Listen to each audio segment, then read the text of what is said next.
Hello, my name is Cole Bauman, and I am an environmental biology and ecology student at the University of Wisconsin-Eau Claire. Today I will be sharing the results of my final project in Geography 280, Cartographic Design, which is a reference map of Isle Royale National Park. Isle Royale National Park is an island in the northwest region of Lake Superior, with ferries running to and from the island from the Upper Peninsula of Michigan and out of northern Minnesota as well. This island is unique for multiple reasons, from its geologic formation in the glacial period to its ecological importance, looking at studies between wolves and moose, to its rich history in active mining in the 19th century, as well as having evidence of prehistoric human hunters dating back as far as 6000 BCE. The park was established as a national park on April 3rd, 1940, and was later designated a wilderness on October 20th, 1976. The park also sees around 20,000 visitors. At least that's the trend that has been over the last few years, with visitors in 2019 reaching more than 26,000 people. And the favored recreation of the visitors to Isle Royale National Park is overwhelmingly backpacking. If you are more interested in learning about those historical and ecological information, then I would suggest going to the National Park Service website and going to the Isle Royale webpage. Before showing the map, I should also talk about my methodology.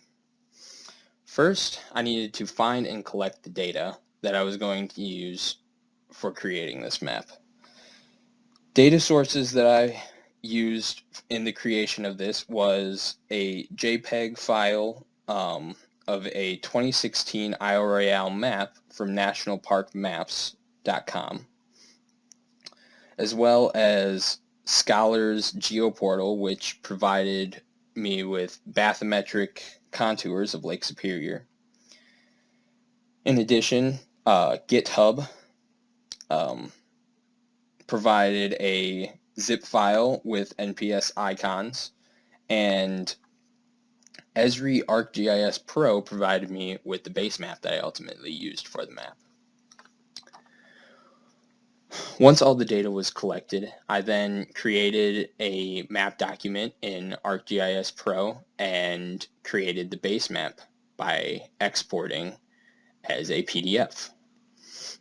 Once this was done, I created an Adobe Illustrator project, and after adding in my base map and the JPEG image of the National Parks map, I digitized features for which I could not find any actual spatial data for, such as extensive trails or ferry routes.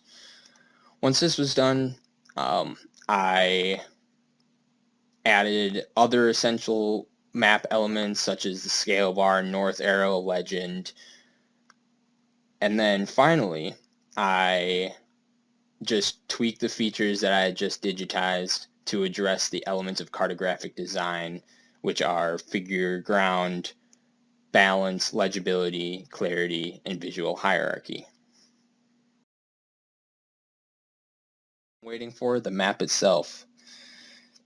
While the digitizing took a long time, once I was finished with that portion, I focused around addressing the elements of map design. For example, I addressed figure ground by reducing the opacity of the base map while keeping the thematic symbols, like the trails, at high opacity. I also addressed, to the best I could, legibility and clarity.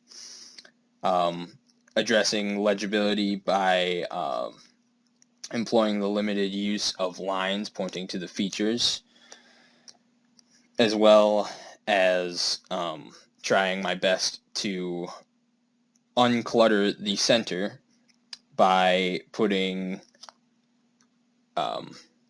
labels at an angle or adding an arc effect. I also addressed balance by making the more important features like the trails, ranger stations, and ferry routes more pronounced than the less important features like the bathymetric contours or water labels. I also addressed visual hierarchy by addressing the thematic symbols and making sure that they are the most pronounced on the map across the board, with having the title and legend also very visible, but also making sure to have the less important features like the north arrow and the scale bar and the map producer at a much smaller size and strategically placed so as to not pull attention away from the thematic symbols. Some of the shortcomings are that due to this base map projection, the island ends up fairly small, and so clarity becomes an issue, as you can see a little bit around the center. Also, the fact that the base map I chose had preset labels also caused some issues with the legibility and clarity around the center of the map and the island itself. So I learned from this that making a reference map is definitely more difficult than I was expecting. Much of the data, much of the line data, GPX data that I was hoping to find for the trails really just either isn't available or doesn't exist. And what I would do differently next time is just have a better choice of base map to avoid the preset labels and keep the authority to me for where the labels lie. This was a really fun project, and I definitely look forward to using this at some point to go to Royale.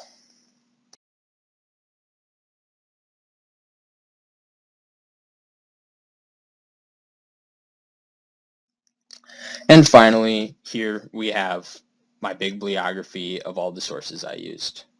A special thanks to Dr. Zeitler, who was a tremendous help throughout this process with helping me find some of the data, helping me find sources, and just providing any other advice that he could during the class periods. So, thank you.